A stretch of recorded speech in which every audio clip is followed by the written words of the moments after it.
在众人共同努力下，来到叶家，借用至阳至烈的奇幻物体的必需品，集结蝎龙兽魔核，以及为即将到来的冰河谷危机。Lúc này, sau một hồi va chạm, Tiêu Viêm liền sử dụng ra Thiên Hỏa Tam Huyền biến đệ nhất biến và đệ nhị biến bạo nộ khiến xiềng xích vỡ nát. Thế nhưng, chưa để đám người vụ hộ pháp hết kinh ngạc, Tiêu Viêm đã lập tức ngưng tụ dị hỏa lại, một cỗ năng lượng kinh người bạo phát. Sau đó, trên miệng Tiêu Viêm gầm lên quát: Thiên Hỏa Tam Huyền biến, đệ tam biến. Dứt lời, mái tóc Tiêu Viêm đột nhiên biến đổi, quần áo cũng nhạt dần đi, một màu trắng đã liền xuất hiện tỏa ra khí chất lạnh lẽo vô cùng đáng sợ. Phía xa, chứng kiến Tiêu Viêm thực lực tăng vọt lên thất tinh đấu tông, Phục hộ pháp cùng Thiên Xà không khỏi sợ hãi xanh mặt. Còn Tiêu Viêm mang theo ánh mắt sắc bén, anh ấy nhìn đối thủ quát: Phục hộ pháp, người chết cho ta! Dứt lời, cầm huyền trọng xích trong tay, Tiêu Viêm mang theo cơn thịnh nộ của mình liền một đường lao về phía đối thủ mà đánh. Trong khoảnh khắc hai người va chạm, cỗ kình khí trắng xóa không ngừng lan ra, đánh mạnh vào luồng năng lượng màu tím đen quỷ dị. Giờ khắc đó, Tiêu Viêm như phát tiết, mỗi lần trọng xích vung ra, nó tựa như ngàn cân bổ xuống khiến vụ hộ pháp nặng nề đón đỡ. Cứ thế giữa không trung, Tiêu Viêm công kích cuồng bạo, còn vụ hộ pháp nhanh chóng tránh né. Vừa đánh, hai người cũng võ mồm hết sức quyết liệt. Lúc này, Phục hộ pháp chỉ biết cố gắng câu kéo thời gian, chờ cho Thiên Hỏa Tam Huyền biến hết tác dụng mà thôi. Thế nhưng, Tiêu Viêm tấn công vô cùng mãnh liệt, hắn ta rốt cuộc cũng không chịu được nữa. Sau một đòn bị đánh văng ra xa, Phục hộ pháp dừng lại. Nhìn Tiêu Viêm, hắn ta lẩm bẩm nói: ngay cả Dược Trần còn không thoát khỏi tay ta, một tên tiểu bối như ngươi lại có thể thoát hay sao? Dứt lời, thủ ấn trên tay vụ hộ pháp khẽ chuyển. Ngay sau đó, hắc vụ trên người hắn ta cũng liền bạo phát, rồi tỏa ra khắp nơi này. Nhất thời, sau khi hắc vụ bao trùm, Phục hộ pháp gầm lên quát: Bách hồn tỏa thiên mãng! Lời nói của hắn ta vừa dứt thì từ trong làn khói đen kia, vô số những sợi xiềng xích đã liền phóng ra bên ngoài, sau đó dần hợp lại bên trong hắc vụ, tạo thành một con mãng xà khổng lồ hiện lên giữa không trung. Thấy vậy, Tiêu Viêm không sợ hãi chút nào, nắm chặt huyền trọng xích, năng lượng theo đó bạo phát, anh ấy liền thi triển diễm phân phệ lãng xích phóng ra công kích về phía con mãng xà kia. Thế nhưng trúng một đòn này, con mãng xà quỷ dị kia lại không chịu một chút tổn thương nào. Ngay sau đó, nó liền lao thẳng về phía Tiêu Viêm và há cái mồm rộng nuốt lấy anh ấy. Thấy thế, Tiêu Viêm liền thi triển lục hợp du thân xích. Nhất thời, trọng xích đánh ra, hỏa diễm cũng liền bạo phát. Sau đó, theo bàn tay Tiêu Viêm khẽ động, nó liền hình thành nên một vòng lửa khổng lồ lơ lửng giữa không trung. Cầm nó trên tay, Tiêu Viêm liền gầm lên. Sau đó, khi con mãng xà quỷ dị kia lao tới, anh ấy liền cầm vòng lửa khổng lồ quỷ dị kia và ném thẳng đến người nó. Trong khoảnh khắc vòng lửa khổng lồ đập vào mãng xà, một vụ nổ kinh người ầm ầm bạo phát, hắc vụ bắn mạnh ra xung quanh. Giờ khắc đó, màu tím đen đã lan tràn ra khắp nơi này, khiến vụ hộ pháp chịu phải những đau đớn do hỏa diễm thiêu đốt. Thấy vậy, Tiêu Viêm lập tức hành động, rất nhanh, bàn tay lại một lần nữa kết ấn, thủ ấn nhanh chóng biến đổi, một chưởng khai sơn ấn liền đánh ra. Nhất thời, một bàn tay khổng lồ giữa không trung đã liền xuất hiện, đánh thật mạnh vào con mãng xà kia, khiến nó gầm lên trong đau đớn. Chưa dừng lại, khi thủ trưởng thứ nhất vừa đánh vào, trên trời cao đã liền xuất hiện thủ trưởng thứ hai lao tới đập mạnh lên thân mãng xà. Chịu phải đòn này, con mãng xà kia gầm lên một tiếng đau đớn, cuối cùng là vỡ nát, hắc vụ bắn ra tung tóe ngập tràn nơi đây.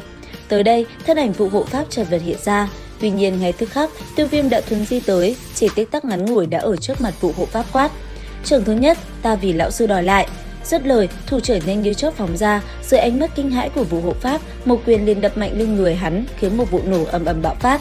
Phía dưới, người của Diệp gia sợ hãi nói: khó trách Ngân Lam quả quyết hắn nhất định có thể cứu Diệp gia ta, người này quả nhiên phi thường.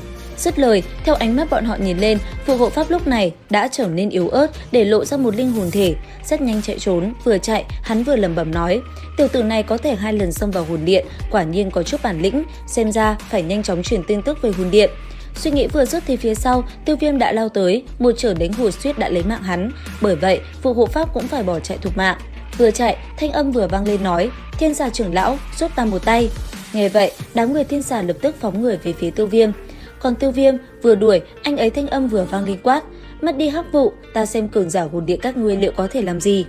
Dứt lời, Tiêu Viêm một chưởng mang theo hỏa diễm trên tay, lập tức bạo phát đánh thẳng vào linh hồn thể kia. Sau khắc đó, chỉ nghe thấy một tiếng hét thê lương vang lên, phù hộ pháp suýt chút nữa đã bỏ mạng. Thế nhưng, linh hồn bị thiêu đốt dữ dội. Đúng vào khoảnh khắc Tiêu Viêm ra tay kết liễu phù hộ pháp, thì đám người Thiên Xà đã đuổi tới rồi đón đỡ một chiêu, giúp tên kia cứu hắn một mạng. Làm xong, Thiên Xà nhìn Tiêu Viêm nói: tiểu tử, người ra tay quả nhiên ác độc. Rốt cuộc, các người cũng không nhịn được rồi sao? Thiên Xà trưởng lão, giúp ta bắt tên tiểu tử này lại, hồn điện nhất định sẽ hậu tạ. Phù hộ pháp yên tâm, người này giao cho băng Hà Cốc chúng ta là được rồi.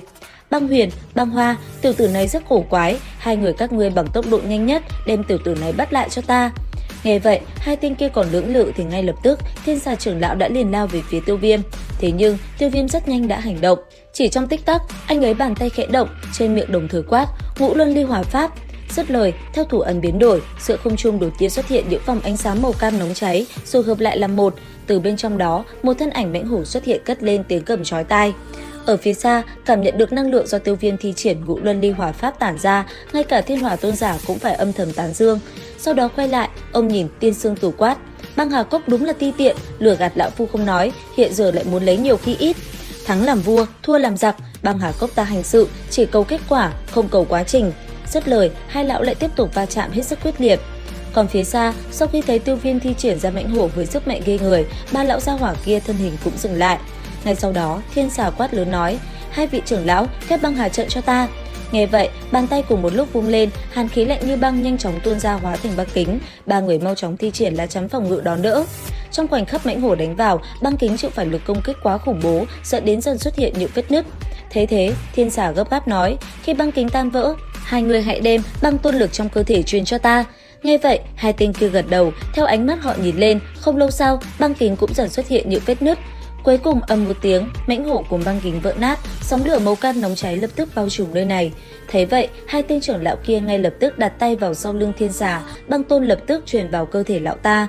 Ngay sau đó, theo bàn tay Thiên Xà dâng lên, phía trước người lão ta, một cây cung khổng lồ bằng băng cũng liệt hiện ra. Chỉ trong tích tắc, trên cây cung kia đã xuất hiện một mũi tên rồi căng ra. Nhìn nó, Thiên Xà khẽ quát: tiểu tử, kết thúc tại đây thôi, mũi tên này sẽ lấy mạng ngươi, băng thần tiễn, băng phong thiên địa. Dứt lời, bàn tay Thiên Xà buông ra, mũi tên khổng lồ từ trên cây cung kia cũng ngay lập tức phóng về phía Tiêu Viêm. Đến đây, Tiêu Viêm lập tức thi triển một chiêu hỏa thần tý diệt thiên địa.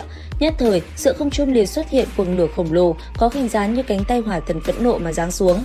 Trong khoảnh khắc va chạm, ngũ sắc hỏa diễm và băng lam hàn khí che phủ cả nửa bầu trời, năng lượng từ trong đó hỗn loạn sôi trào lan tỏa, uy thế dường như lay động cả không gian. Giờ khắc đó, một luồng năng lượng kinh người đã bạo phát, sắc mặt cả hai bên đều nhăn nhó, năng lượng cũng không ngừng truyền vào công kích.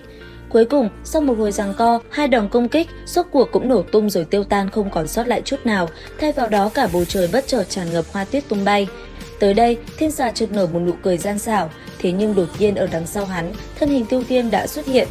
Lúc này, chỉ thấy trên tay Tiêu Viêm đã là một đóa hỏa liên ba màu lộng lẫy, khiến Thiên Xà cũng không kịp phản ứng.